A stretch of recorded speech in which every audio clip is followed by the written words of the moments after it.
नमस्कार, आप मीडिया दर्शन का फेसबुक पेज देख रहे हैं और मैं हूं आपके साथ अंजलि तिवारी। 20 नवंबर को बिहार में नई सरकार की शपथ ग्रहण हुआ और शपथ ग्रहण के बाद आज मंत्रियों की विभागों की लिस्ट जो है वो जारी कर दी गई है। कहा जा रहा है कि नीतीश कुमार, सम्राट चौधरी और विजय सिन्हा के घंटों मीटिंग के बाद मंत्रियों के विभागों की लिस्ट जो है वो तैयार की गई और राज्यपाल को सौंपा गया। उसके बाद ये लिस्ट जो है ऑफिशियल पेज से जारी कर दिया गया कि कौन कौन से लोगों को कौन कौन सा विभाग दिया गया है। लेकिन जैसे ही ये लिस्ट जारी हुआ, इसमें एक बहुत बड़ा बदलाव देखने को मिला और ये बदलाव ये था कि नीतीश कुमार के इस मंत्री का जो गठन हुआ और जिसको विभाग दिया गया, उसमें नीतीश कुमार का नाम पहली बार किसी भी विभाग में नहीं देखा गया और ये बरसों बाद देखा जा रहा है। नीतीश कुमार 20 साल बिहार में सरकार चलाए और 20 साल के दौरान कभी भी ऐसा नहीं देखा गया कि नीतीश कुमार का नाम मंत्री के लिस्टों में ना हो और विभागों में ना हो। लेकिन पहली बार देखा गया कि मंत्री के लिस्ट में नीतीश कुमार का नाम भी नहीं था और किसी भी विभाग को उन्होंने अपने पास नहीं रखा है। गृह मंत्रालय जो है नीतीश कुमार कभी छोड़ना नहीं चाहते थे। नीतीश कुमार के लिए सीएम की कुर्सी और गृह मंत्रालय बहुत प्यारी थी, लेकिन इस बार गृह मंत्रालय भी नीतीश कुमार ने अपने पास नहीं रखा है। नीतीश कुमार गृह मंत्रालय बीजेपी को सौंप दिया और बीजेपी के सम्राट चौधरी को गृह मंत्री बना दिया गया और गृह मंत्रालय अब बीजेपी के पास है। और ये बहुत बड़ा सवाल भी है कि आखिरकार नीतीश कुमार ने ऐसा क्यों किया। जब आप देखे थे कि शपथ ग्रहण से पहले जब इस्तीफा देने की बात हुई थी, तब नीतीश कुमार को कहा जा रहा था, हमने ही खबर चलाया था कि नीतीश कुमार नाराज थे और ये खबर जो थी मुझे अंदर से मिली थी। लोगों ने, जिसे हम ये कहते हैं कि उनका नाम ना लिया जाए लेकिन उनकी बातें जो है आप तक पहुंचा दिया जाए, उन्हीं लोगों में से कुछ लोगों ने मुझे ये खबर दिया था कि नीतीश कुमार नाराज है, इसलिए इस्तीफा देने नहीं जा रहा है। अमित शाह पटना आए, पटना में बैठक हुआ।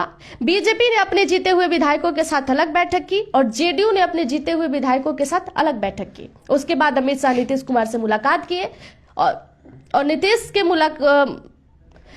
अमित शाह और नीतीश कुमार के मुलाकात के बाद नीतीश कुमार इस्तीफा देने राजभवन पहुंचे।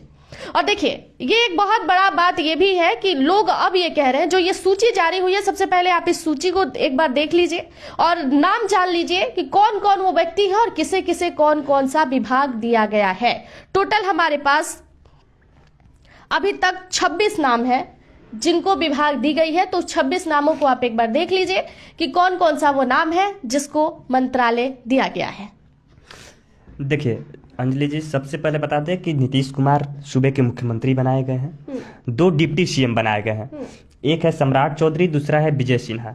सम्राट चौधरी को इस बार गृह मंत्रालय मिला है, जो हर बार नीतीश कुमार के पास रहता था। पहली दफा है जब नीतीश कुमार ने अपना गृह मंत्रालय सम्राट चौधरी या भाजपा को दिया है। हाँ। वहीं विजय कुमार सिन्हा जी को भूमि एवं राजस्व, खनन एवं पुरातत्व विभाग मिला है, भूतत्व विभाग मिला है।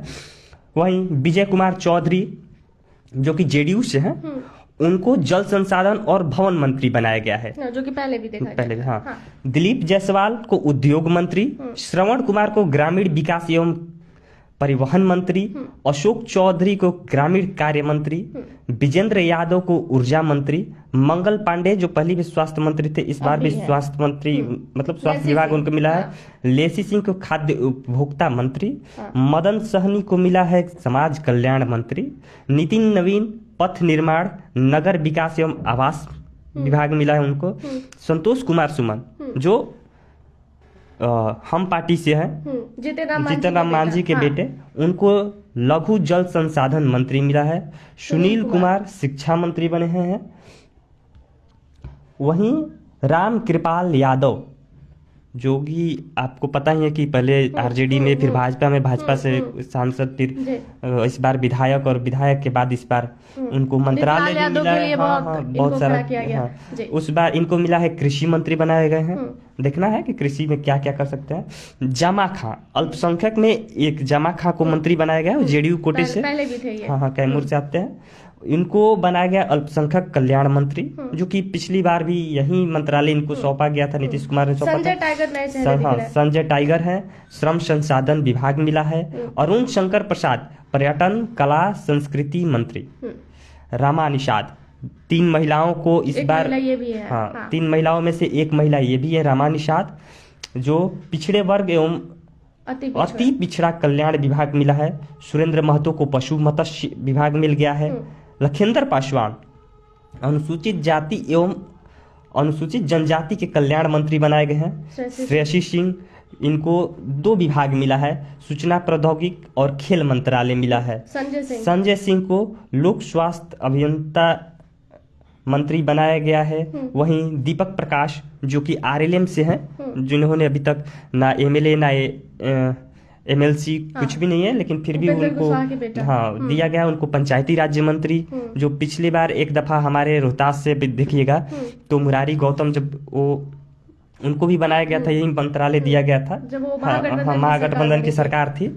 हालांकि इस बार उनको एलजेपीआर से उन्होंने चुनाव जीता है, मंत्री नहीं बने हैं। वहीं प्रमोद कुमार चंद्रवंशी सहकारिता विभाग दिया गया है और पर्यावरण एवं जलवायु परिवर्तन विभाग दिया गया है। और एक बचते हैं संजय पासवान। संजय पासवान को गन्ना उद्योग मिला है। तो इस बार ये रहा टोटल मंत्रिमंडल का लिस्ट जो इस बार गठन हुआ है। देखना होगा कि अगर विस्तार होता है तो फिर विस्तार अगर मंत्रिमंडल का होगा तो किन किन लोगों को और भी मौका मिल सकता है। फिलहाल इन लोगों पर एनडीए सरकार ने अपनी मुहर लगा दी है। देखिए ये जो लिस्ट है, अभी जो सूची है जो जारी किया जा रहा था मंत्रियों की, विभागों की, उससे पहले बताया जा रहा था कि घंटों बैठक जो है वो नीतीश कुमार, सम्राट चौधरी और विजय सिन्हा के बीच में हुआ। उसके बाद ये विभाग का जो सूची है वो जारी किया गया। एक बात और कही जा रही है ये लिस्ट देखने के बाद कि लोगों के जातीय जो जितनी अनुभव है, जातीय क्षेत्रीय अनुभव के अकॉर्डिंग लोगों से बात करके, जितने भी कल लोगों ने मंत्री के लिए शपथ लिया, उन लोगों से बात करने के बाद उन्हें ये विभाग सौंपा गया है कि आप इस विभाग को अपने पास रखेंगे और काम करेंगे। मंत्रिमंडल की जहां बात रही तो मंत्रिमंडल में बहुत सोच समझ के लिया गया फैसला। देखने से ऐसा लग रहा है कि काफी कुछ सोच समझने के बाद, विचार करने के बाद मंत्रालय डिसाइड किया गया कि किसको कौन सा विभाग दिया जाए। जैसे अल्पसंख्यक कल्याण मंत्री जमा खा को बनाया गया। अल्पसंख्यक जाति आधारित ज्यादा दिख रहा है, बिल्कुल इसमें जाति देखा जाता है, देखा गया है। बाकी बहुत सारे कैटेगरी के ऊपर देखा जाए तो इसको बहुत सारे कैटेगरी को देखते हुए इस मंत्रिमंडल का विस्तार किया गया है। लेकिन अभी भी एक सबसे बड़ा सवाल यही है कि गृह मंत्रालय नीतीश कुमार ने छोड़ दिया। और ये एक बात हम आपको और बता दें कि शपथ के पहले की बातें हमने आपको बताई, जो नीतीश कुमार इन सारी चीजों को लेकर चुप्पी साध के बैठे थे कि नहीं भाई, हमें गृह मंत्रालय और सीएम का कुर्सी चाहिए। ये शर्तें रखी गई। उसके बाद ऐसा इसलिए क्योंकि नीतीश कुमार जब से मुख्यमंत्री बनते हुए आ रहे हैं तब से वो अपने पास गृह मंत्रालय रखे हैं। गृह मंत्रालय कहीं जाने नहीं दिए हैं, कहा कि वो जानते हैं कि लॉ एंड ऑर्डर कायम रखना है, क्योंकि उनको हमेशा सुशासन बाबू कहा जाता है। तो सुशासन बाबू कहने के पीछे उनका यही है कि मेरे पास मंत्रालय है, गृह मंत्रालय। तो अब तो फिर सुशासन बाबू का नाम हट जाएगा। ऐसा नहीं है। देखिए, जो पहले से काम करते हैं, एनडीए सरकार एक में है ना, तो मंत्रालय जाने से कोई ज्यादा खास फर्क पड़ेगा नहीं। लेकिन फिर भी एक होता है कि नीतीश कुमार के लिए फर्क पड़ेगा। नीतीश कुमार के लिए बिल्कुल, जिस तरह कुर्सी जाने से नीतीश कुमार को फर्क पड़ेगा, उसी तरह गृह मंत्रालय जाने से भी नीतीश कुमार को फर्क पड़ेगा। सुशासन बाबू का नाम उनको इसीलिए दिया गया था क्योंकि गृह मंत्रालय को उन्होंने बहुत टाइट पकड़ के रखा था। और उनकी जो जितनी भी देखिए पहली कार्यकाल जो थी ना उनकी 2005 से 10 वाली, उसमें जो गृह मंत्रालय उनके पास था, उस वक्त जो उन्होंने काम किया था, जंगल राज को जो गड्ढा हो गया था उसको भरपाई के लिए, तो उस वक्त ये बहुत अच्छा काम किए थे। हालांकि धीरे धीरे करके एंटी कन्वेंसी होने लगा, बाद में बातें बनने लगी। सुशासन बाबू का नाम मिला के चलना पड़ा क्योंकि दोनों तरफ से सरकार चलानी है। अब फिर से गृह मंत्रालय इनके हाथ से निकल गया पहली बार। अब तो सोचने वाली बात है कि सुशासन बाबू के हाथ से सुशासन ही छीना जाएगा तो फिर अब एक बात और अब जो लोग बात कर रहे हैं इस सूची को देखने के बाद, अब लोग ये कह रहे हैं कि शायद नीतीश कुमार को इन्हीं गृह मंत्रालय को बीजेपी अपने पास लेने के लिए और इसी शर्तों के लिए अमित शाह नीतीश कुमार को मनाने गए थे कि आप दोनों में से कोई एक ही ले सकते हैं, कि या तो आप सीएम के कुर्सी पर बैठिए, नहीं तो गृह मंत्रालय ले लीजिए। तो नीतीश कुमार ने कहा होगा कि सीएम मुझे रहने दीजिए क्योंकि नाम नहीं हटना चाहिए। नीतीश कुमार का नाम होना चाहिए कि बिहार का मुख्यमंत्री कौन है, तो नीतीश कुमार, भले ही गृह मंत्रालय आप ले लीजिए। बता दें कि अभी तक मुख्यमंत्री नीतीश कुमार हमेशा बनते आ रहे हैं, इस बार भी है उसी पद पर, बस गृह मंत्रालय उनके हाथ में नहीं है। गृह मंत्रालय नहीं है, कोई बात नहीं है, नीतीश कुमार शासन अच्छे से चलाएंगे। 5 साल के लिए जनता ने उनको चुना है। बीजेपी ने ले क्यों लिया गृह मंत्रालय? उन्होंने छोड़ा क्यों नहीं कि नीतीश कुमार भाई आप ही चलाइए? जब आपके चेहरे पर चुनाव लड़ा गया, आपको अपना नेता माना गया, आपको यहाँ का सीएम बनाया गया, तो गृह मंत्रालय आप ही रख लीजिए। चेहरा पर चुनाव लड़ा गया, लेकिन ये नहीं कहा गया था कि मंत्रालय आप ही के पास रहेगा। हो सकता है हर तरह, जब आप गठबंधन में होते हैं तो गठबंधन को पूरा करने के लिए लेकर चलना पड़ता है।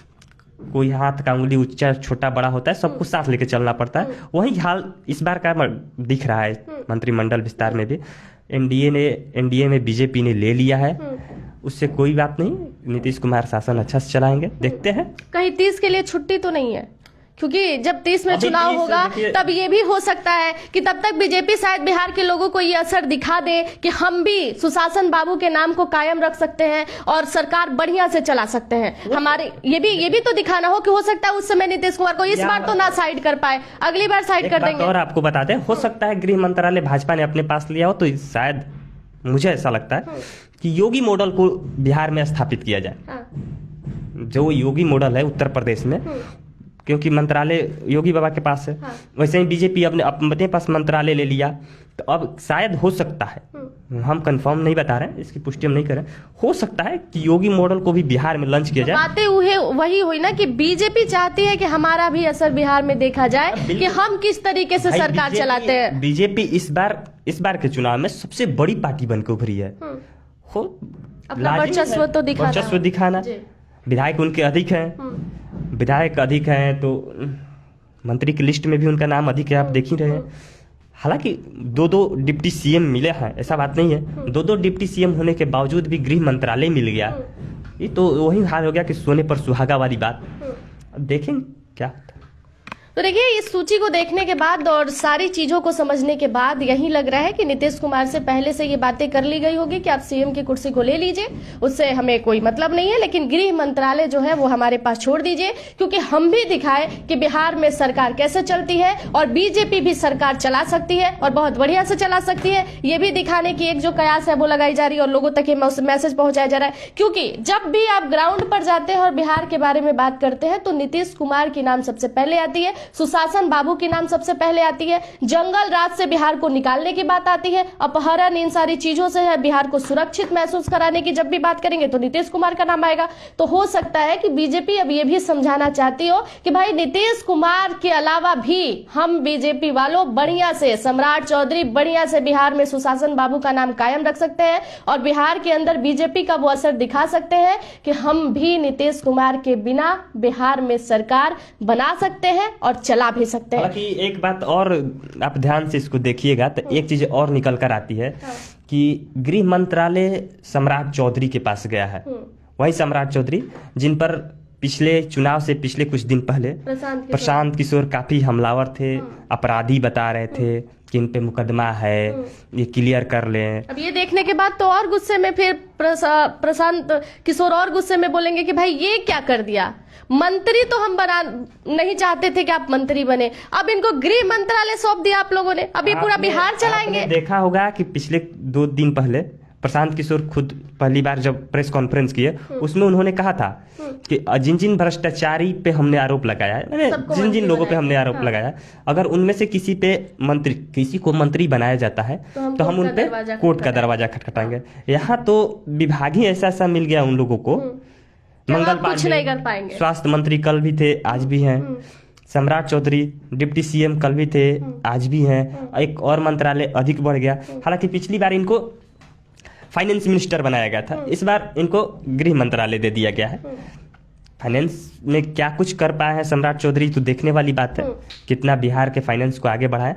अब इस विभाग को लेने के बाद क्या क्या करते हैं, क्या वो योगी के तरह अपना इम्पैक्ट कर पाते हैं या नीतीश कुमार के जैसा सुशासन चला सकते हैं या कुछ अलग अपना, या नीतीश कुमार में समझाना चाहते हो कि भाई ले लो बीजेपी वालों, एक बार दिखा दो बिहार में कि आपको बीजेपी वाले को बिहार के लोग याद करते हैं या नीतीश कुमार को याद करते हैं। तो बहुत सारे सवाल है। नीतीश कुमार के गृह मंत्रालय छोड़ने के बाद बहुत सारे सवाल बहुत सारे लोगों के मन में भी है कि भाई नीतीश कुमार ने गृह मंत्री बनने से क्यों इनकार कर दिया? अपना सीट जो है चुपचाप सम्राट चौधरी को कैसे सौंप दिया? वो गृह मंत्रालय नहीं छोड़ना चाहते। नीतीश कुमार के लिए सीएम की कुर्सी और गृह मंत्रालय कहा जाता था कि वो छोड़ना नहीं चाहते और वो अपने पास ही इसलिए रखते थे ताकि वो बिहार में सुशासन बाबू का नाम कायम रख सके। लीजिए की बात बता दे रहे हैं, अक्सर देखिएगा तो जहां जहां भी मुख्यमंत्री है वो मुख्यमंत्री लोग कोशिश करते हैं कि गृह मंत्रालय मेरे पास रहे। होता ही है ऐसा, अक्सर लोग रखते हैं कि ताकि पावर उनके हाथ में रहे। मेन यही है कि वो लॉ एंड ऑर्डर को कंट्रोल करके चले, सब कुछ देखते हुए चले, इसलिए कोशिश करते हैं कि जो मुख्यमंत्री है वो अपने पास 2 मंत्रालय तो खास कर रखता है लोग। एक फाइनेंस कोशिश करता है कि फाइनेंस मिनिस्ट्री रख ले, तो बीजेपी वही फिर बात हो गई ना कि नीतीश कुमार के चेहरे पर हम चुनाव लड़ रहे हैं, अब नीतीश कुमार के चेहरे बस यहाँ पर सीएम रहेंगे, काम सारे हम करेंगे। हाँ बिल्कुल, वो तो गठबंधन की बातें, गठबंधन करते हैं तो लोग बहुत सारे चीजों पे आगे पीछे देखकर उस पे मैनेज किया जाता है, उसको समझा जाता है। या फिर ये तो नहीं है कि मानसिक हालात को लेकर जिस तरीके से नीतीश कुमार के ऊपर सवाल उठाया जाता है, तो वो भी शायद बीजेपी चाहती हो कि आगे ऐसी स्थिति ना बने कि आप नीतीश कुमार को लेकर किसी भी तरह की टीका टिप्पणी जो है वो करें। हो सकता है, बहुत सारे कह रहे हैं ना कि कोई भी एक बात पे नहीं फैक्ट करता है, बहुत सारे फैक्टर को मिलाकर एक बात को तैयार रूपरेखा दिया जा रहा है। इस बार के चुनाव में भी वही देखिएगा, लग रहा था कि कौन जीतने वाला है, कौन जीता, कितने बहुमत से जीता, ये सारे चीजों को देखते हुए होम मिनिस्ट्री जो है इस बार भाजपा को दिया गया है। देखते हैं क्या होता है। चलिए, हमारा सहयोग करने के लिए और लाइव में जुड़ने के लिए आपका बहुत बहुत धन्यवाद। देखिए, अब भी सवाल यही है कि गृह मंत्रालय जो है नीतीश कुमार ने बीजेपी को सौंप दिया है और बीजेपी को सौंपने के बाद बहुत सारे सवाल जो है अभी घूमने लगे हैं कि भाई गृह मंत्रालय नीतीश कुमार ने कैसे छोड़ दिया। सुशासन बाबू का नाम उनके पीछे जो लगा है वो नाम अब धीरे धीरे बीजेपी की ओर भी दिखेगा, क्योंकि बीजेपी जिस तरीके से बिहार में अपनी सरकार चलाएगी, लॉ एंड ऑर्डर को जिस तरीके से कंट्रोल करेगी, क्राइम पर कंट्रोल करेगी, वो भी एक अपना छवि छोड़ेगा और इसका असर आने वाले समय में आपको दिखेगा। धन्यवाद आपका मेरे लाइव में जुड़ने के लिए। प्लीज मेरे लाइव को शेयर करिएगा और मेरे पेज को जरूर फॉलो कर लीजिएगा कि आगे कोई भी जानकारी मुझे आप तक पहुंचानी हो तो उसका नोटिफिकेशन आपके पास सबसे पहले पहुंच जाए। धन्यवाद।